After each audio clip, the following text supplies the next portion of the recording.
All right, welcome back to Midday. We start the show off, of course, with our special Decision 2018 election segment here on Midday, where we have been meeting all the candidates vying for a spot on City Council and finding out their opinions on certain topics. We have Allison Klee joining us right here. We've got Arjun Singh and Nicholas Adams on the far end there. Thanks to all three of you for being here. Thank you very much. Thank you. So again, as I kind of mentioned to you before the segment, we've been taking a random question out of our trustee. Are you sure it's random? It's very random, I don't know. Arjun. I promise you. I promise you it's random. Okay. It really is. I almost wish people could see, but I don't know what question's coming out. I know the questions that are in there, but I don't know which one each candidate will get. So we will shake it up here. We've got about 30 seconds each for you guys to answer, and then if you want to have some discussion after that about each other's response, feel free. So we'll just shake it up. I'm not looking. Okay. All right, you guys, has the city of Kamloops done enough to address homelessness? So who would like to start this one? Well, I'd say that we haven't yet, because we haven't actually housed everybody yet. But we're working, in my view, very hard on it, Tanya. So essentially, 150 units of affordable housing or supported housing coming on stream, more supports. We have a long way to go still. So I think we're working on it, but it's not done yet.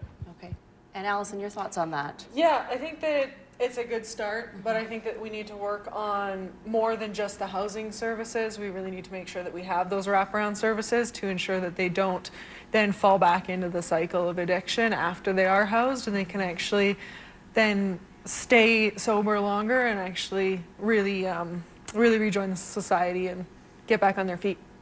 And yourself, Nicholas? I'm really excited to see how much we've had come online and how much currently is coming online. It's really good to see how much of an effort we're making around homelessness, but I think the next step is making sure once we get those services in place to deal with mental health and addiction and housing is that we build the opportunity in our community for those people. You guys, all three of you had very similar answers, but does anyone disagree with anyone else, or do you have any sort of further comments on that? Arjun, come on. Well, that's true. I mean, it's a pretty good answer from all of us. No, it is a great answer. I think part of what I would say, Tanya, in addition to what we all said, was, we have a real, one of the issues we have with creating this housing is that people in neighborhoods sometimes can get very concerned and troubled by what's happening. So we're also trying to make sure that we have wraparound for neighborhoods too. So essentially, security around shelters, needle cleanup potentially. So essentially, people, for example, in McDonald Park neighborhood or the neighborhood that's by the crossroads there or wherever they are in town, by these facilities aren't unduly impacted. West Victoria is another one that we're really concerned about, making sure that people aren't impacted by what we're building. And it's a long-term community investment, but I think it'll pay off. Allison, you mentioned that it's not only just about the housing, but also services that can follow those people in their journey of recovery after. Do you think there's enough services right now? Well, I don't think they're accessible enough. We have really long waiting lists for them. I have family who have been through addiction issues, and I know that those extended services and those after services are really the vital part to make sure that they have the support and they have a way to break those patterns, because that's really what it is. It's a pattern of addiction, and they need to break it. They need to change their surroundings. They need to change their lifestyle, basically, and we should have those opportunities for them to be able to do that. And I think housing, of course, is a huge issue. I mean, do you think that, and I'll just ask all three of you, maybe we can quickly answer this before we go, we've only got a couple minutes, but do you think that the city has done enough to deal with affordable housing? It's sort of not necessarily relating to homelessness, but just in general, affordable housing? I'd say it is really related. A lot of people get in their situation when they lose their housing, and it kind of perpetuates their lifestyle going in a direction they don't want it to go.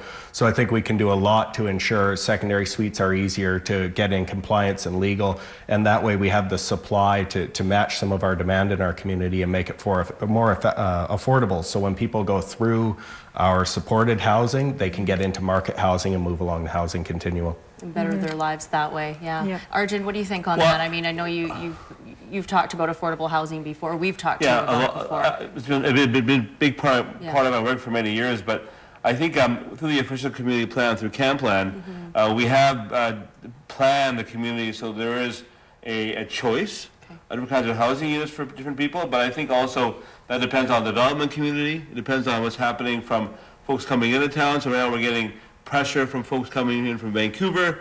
We have to watch that very carefully, because as prices do rise, how are we making sure that we have the units that are affordable for people who are actually living here now, and people aren't getting priced out of the market. So something we have to pay really good attention to going forward. We've got about 30 seconds, Allison, to let you answer that. Well, affordable housing too, it comes down to jobs as well throughout the city, having that employment and having even people who are working 40 hours a week at a minimum wage job, they should be able to afford rent or afford to buy a house. So we need to look at lobbying for raising those minimum wages so that then people can afford to actually get out there. You know, just getting by isn't enough. We want our citizens to actually have full lives and where they can go and enjoy everything that this city has to offer. One last thing. Quickly, we gotta be quick. Lobbying is a big part of what we do. So we lobby all the time in the province for work on affordable housing and homelessness particularly. Great. Thank you very much, all three of you. Great responses. Thank you. Of course, don't forget to vote on Saturday if you haven't done so already. Decision 2018, more information and profiles of all our candidates on our website, cfjctoday.com. We're right back. Stay with us.